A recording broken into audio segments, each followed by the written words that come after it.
Katika kituo cha treni cha Manhattan, mwanga mkali usio wa kawaida unamulika ghafla kupitia dirishani. Mtu mmoja asiye na makazi, aliyekuwa amevaa miwani ya jua, anageuka kwa mshangao na kumwona mwanaume ajitokeza kana kwamba ametokea hewani. Kabla hajapata nafasi ya kuelewa kilichotokea, wavulana wawili wanamsukuma mama mzee na kumpora pochi yake, kisha wanakimbia. Mtu huyo asiye na makazi, aitwaye Prot, anajaribu kumsaidia mama yule asimame. Lakini polisi wanawasili haraka na kudhani Prot ndiye mhalifu. Mama mzee anajaribu kuwaeleza ukweli, naye mtu aliyeshuhudia tukio anathibitisha kuwa Prot hakuiba chochote. Hata hivyo, majibu ya Prot yanawachanganya polisi. Anapoulizwa alikotokea, anasema hakutumia treni.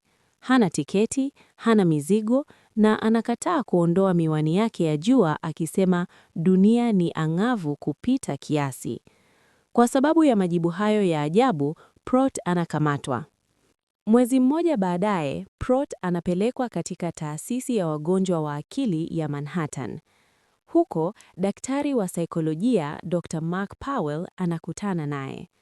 Madaktari wanaeleza kuwa Prot hana majeraha, hana dawa za kulevya mwilini, lakini ana amnesia na udanganyifu wa akili, kwa sababu anadai kuwa ametoka sayari nyingine inayoitwa K-Pax iliyopo umbali wa miaka ya mwanga 1000.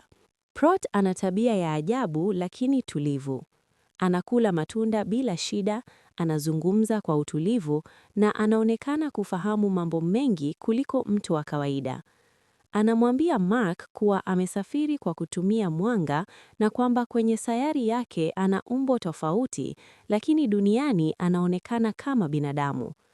Anaelezea K-Pax kuwa na miezi 7 ya zambarau na majua mawili, na kwamba huko hakuna ndoa, hakuna serikali wala sheria. Kila mtu anaishi kwa kuwajibika. Kadri siku zinavyopita, Mark anaanza kuvutiwa na Prot. Licha ya dawa kali, Prot habadiliki kabisa. Cha kushangaza zaidi, ana uwezo wa kutambua wagonjwa wengine kwa majina yao na kuelewa hofu zao. Anamsaidia Ernie, mgonjwa anayehofia vijidudu, kutoka nje kwa mara ya kwanza. Anamfariji Doris, mwanamke aliyekuwa hajawahi kutoka chumbani kwa miaka mingi, na kumfanya atabasamu tena. Vipimo vya kitabibu vinaonyesha jambo la kushangaza. Prot ana uwezo wa kuona miale ya ultraviolet na ana mizio mkubwa wa mwanga mweupe, kitu ambacho binadamu wa kawaida hawawezi. Mark anazidi kuchanganyikiwa.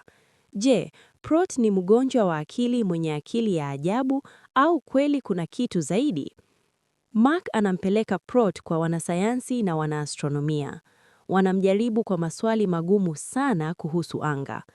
Prot anajibu yote bila kusita, na hata anachora ramani za mifumo ya nyota na kuandika hesabu ambazo zinatatua matatizo ambayo binadamu walikuwa hawajapata majibu yake.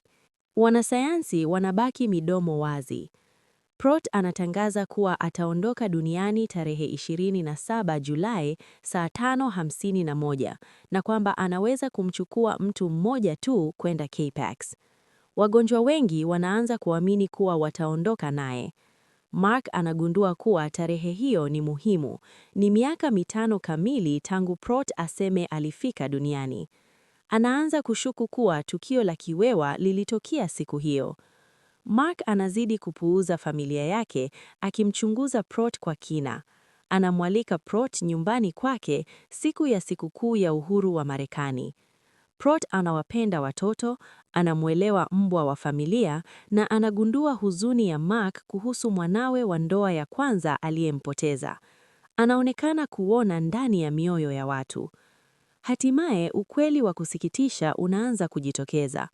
Prot huenda si mgeni wa sayari nyingine, bali nafsi iliyojitenga na ukweli ili kujilinda dhidi ya maumivu makubwa ya zamani. Lakini hata ukweli huo hauondoi swali kuu. Je, Prot alikuwa mgonjwa tu au alikuwa mwalimu aliyekuja kuwaponya wengine kabla ya kuondoka? Mwanga wa tarehe 27 Julai unapokaribia, kila kitu kinabadilika.